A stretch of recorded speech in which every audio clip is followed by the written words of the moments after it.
Barchaga salom. Video nomidan ham bilib turganingizdek, bu videoda sizni vaqt nega kimlar uchundir tez, kimlar uchundir sekin o'tishini va u nega bunday tuyulishining sabablarini ko'rib chiqamiz. Shunchaki chuqur fikrlab ko'ring. Men esa boshladim. Ko'pchilik bolalarga vaqt nega sekin o'tgandek tuyulishini bilasizmi? Buning siri nimada? Men psixolog emasman. Lekin o'z hayotiy tajribam va bilimlarim sababli bu savolga javob berishga urinib ko'raman. Agar orangizda psixologlar bo'lsa, gapim to'g'rimi, yo'qmi, izohlarda yozib qoldiring. Yaxshi, men boshladim. Bolalar hali dunyoviy tajribasi endi shakllanadigan odamlar. Ular dunyo haqida yetarli tasavvurga ega emaslar. Ko'pchilikka odatiy hol bo'lgan oddiy narsalar ham ular uchun yangilik bo'lishi mumkin. Masalan, men biror yangi ma'lumot topib, uni o'rganishga urinsam, bu soha ular uchun yangilik bo'lishi mumkin. Qisqacha aytganda, ular dunyodan bizga qaraganda ko'proq hissiyot oladi. Ayniqsa, kichik bolalar. Ular bir kunda juda ko'p yangiliklar hayotiga kirib keladi. Ulardan esa ular hissiyot olishadi. Endi bir soniya ular o'rniga o'zingizni tasavvur qiling. Kecha kuningizni mahallada to'p o'ynab o'tkazdingiz. Bugun esa ota-onangiz uzoq qarindoshlarni yo'qlab borish uchun sizni olib ketishdi. Bu yerdagi o'rtoqlaringiz bilan o'ynadingiz. Kun yakunida esa siz umuman ilgari avtobusda uyga qaytdingiz. Endi sizdan o'sha kuni vaqtingiz qalay o'tdi deyishsa, siz nima deysiz? Meni fikrimcha, hech bir bola vaqt bir soniyada o'tib ketdi demaydi.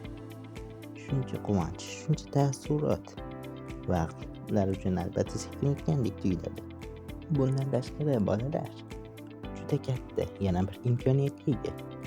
Ular xohlagan narsani orzu qila oladi. Hozirgi kattalarda ham shunday bo'lishi mumkin, lekin yoshlarda butunlay erkin. Ularning tasavvuriy dunyosi kichik. Yana ularda orzuga erishish uchun vaqt ko'p tuyuladi. Men oldingi videoda ham aytgandim. Yoshlar uchun orzu qilish bepul va shu sababli ularning vaqtlari go'yo ko'p tuyuladi. Lekin shunga qaramay, nima bo'lgan taqdirda ham bolalik ko'pchilikning eng zo'r onlari bo'lib qoladi deb o'ylayman.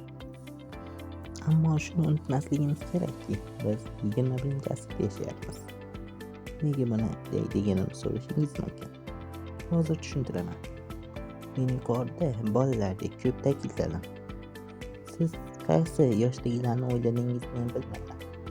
Ammo bizning mamlakatimizda 1 yoshdan 12 yoshgacha bo'lganlar bolalar hisoblanadi. Ba'zilar aytishi mumkin, yoshlar va bolalar bir xil deb, lekin aslida bunday emas. Hayotimdan bir misol. Men 17 yoshman. Taxminan 5 oydan oldin mening miyamga juda katta yuk tushgandi. Yo'q, bu bir dard emas. Bu kelajakda tushadigan ulkan mas'uliyat. Ungacha menda yarim yildan ko'proq vaqt bor. Ammo shunisi esimdaki, o'sha vaqtda bu yarim yil men uchun vaqt emasdi. O'sha vaqtda har kuni ulkan mas'uliyat haqida o'ylab, o'zim bunga go'yoki tayyor emasdim. O'sha o'y-fikrlar esimga kelgani va o'sha 6 oy har soniyada tugaydigandek tuyulishi hanuz esimda. Keyin nima bo'ldi deb so'rarsiz. Bir voqea ro'y berdi. U o'sha vaqtda o'sha yukni nisbatan bosgan esimda.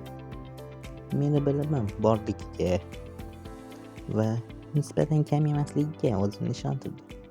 Shunga qaramay, u yuk hali yo'qolmagan. Ammo o'sha yuk yaqinlashguncha men to'xtab qolganim yo'q. Men o'zimni o'zgartirishim kerakligini tushundim. Natijada men hozirgi holatga keldim. Men o'zimni tahlil qilishni o'rgandim. Ilgari ko'rmagan imkoniyatlarni ko'rishni o'rgandim va o'rganyapman. Men vaqtimni rejalashni o'rgandim. Eng muhimi, o'sha yukni yengillata oldim. U endi ilgarigidek bosim bermay qo'ydi. Men shuni aytmoqchimanki, vaqt har soniyada tugaydigandek tuyulishini men ilgari his qilganman. Buni tushunaman va Unday vaziyatda eng birinchi o'zingizga savol bering. Siz bu vaqt ichida nima qila olasiz? Qancha vaqtingiz bor? Mayli, tan olaman. Men bu xulosaga birdaniga kelganim yo'q. Men o'zimni tahlil qilishni o'rganishim uchun va hayotimni kuzatuvchi sifatida emas, o'z hayotimni boshqaruvchi sifatida ko'rish uchun bir nechta ishlarni qilishimga to'g'ri keldi.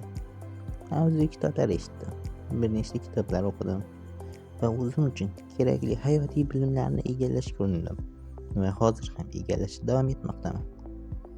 Yana shuni aytishim mumkinki, men uchun bu hisni bergan sabab mas'uliyat, kelajakda tushadigan mas'uliyat. Mayli, endi keling, nima uchun kattalar vaqt juda tez o'tgandek tuyulishini o'ylab ko'ramiz. Gap shundaki, kattalar juda mas'uliyatli bo'lishlari kerak. Ularning hayoti ko'pincha o'xshash: ish, uy, kundalik yumushlar va hokazo. Ularning o'z kunlari haqida o'z rejalari bor albatta. Ular bu hayotlarga yangilik kiritishlari esa bolalarga nisbatan qiyinroq. Uy, ish, uyqu bu kunlar bir-biriga o'xshaydi.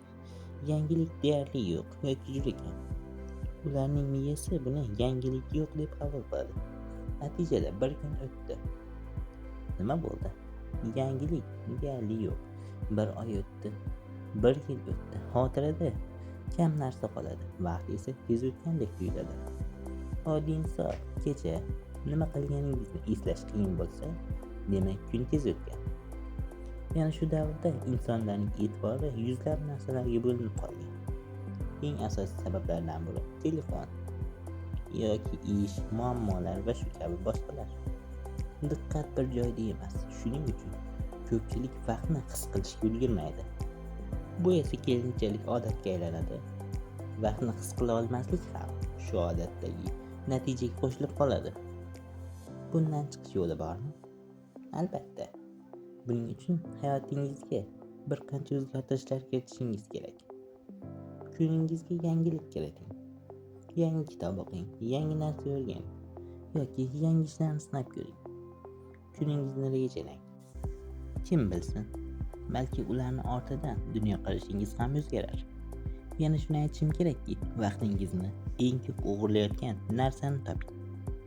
Agar u telefon bo'lsa, uni o'ylashdan tiyining. Aynan telefon diqqatingizni bo'ladigan hozirgi davrdagi eng katta dushman. Kundalik tutib hayotingizdagi kichik voqealarni yozib yuring. Bu kuningiz butunlay izsiz o'tib ketmaganini tushunasiz. Albatta, natija doim ham birdaniga kelmaydi. Buni tushunib yetishimga vaqt kerak bo'lgan. Siz ham buni tushunib yetasiz degan bittaman. Videoni yakunlashimdan oldin shu narsani aytib o'tmoqchiman. Vaqt hozir real hayotda aslida juda tez yoki sekin o'tayotgani yo'q. Bir 10 yillar oldin vaqt qanday o'tgan bo'lsa, hozir ham xuddi shunday o'tmoqda.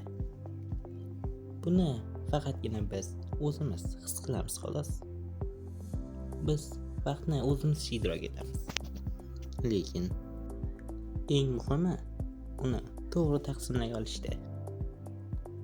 Shu bilan bu video sizlarga foydali bo'ldi degan umiddaman. Agar u yoqqan bo'lsa, like bosing va kanalga obuna bo'lishni unutmang. Yana qanday mavzularda video qilishni istaysiz? Izohlarda yozib qoldiring. Va keyingi videolarda ko'rishguncha xayr.